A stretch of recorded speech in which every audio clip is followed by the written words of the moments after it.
You may love him, you may hate him, you may wonder why he's on these lists, exactly where on these tops of all, but you do have one more year to appreciate or throw jeers at him in a Lakers uniform, as LeBron James has formally opted in for the 25-26 season for Los Angeles.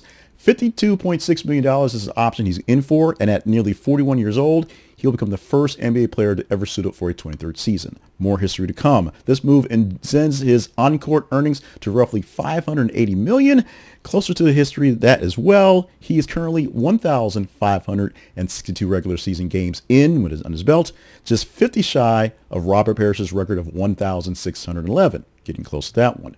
James recently recovered from a knee ligament sprain suffered in the playoffs, so he has to get back on the courts for workouts, which he's in now, and be in full training full training gear in session for training camp coming up in September. He'll do some early stuff in the summer, of course, but he has to be ready to play in full gear to make sure he gets them 82 games to get that record as well.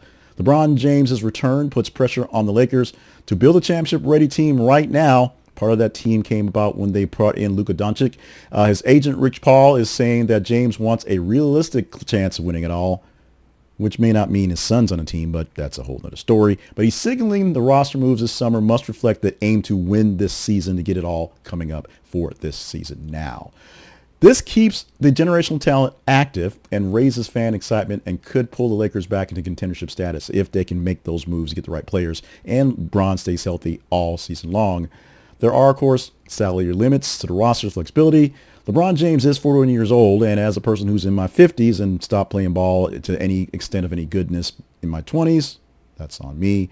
You do have to deal with the fact that he is going to start breaking down very soon, especially all the miles he put in coming in early, coming straight out of high school to play real NBA minutes as a teenager, as opposed to getting some college games under his belt. His first round playoff exit last season also underscores exactly how urgent this is to make this impact last. And of course, the Bronny James things. It's in the back of our heads, but it's there.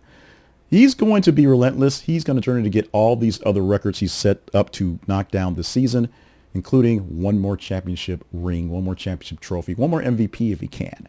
We're going to see what's going to happen. Love him, hate him, or maybe wondering how he gets all those historic titles under his belt. You got one more year to definitely appreciate him.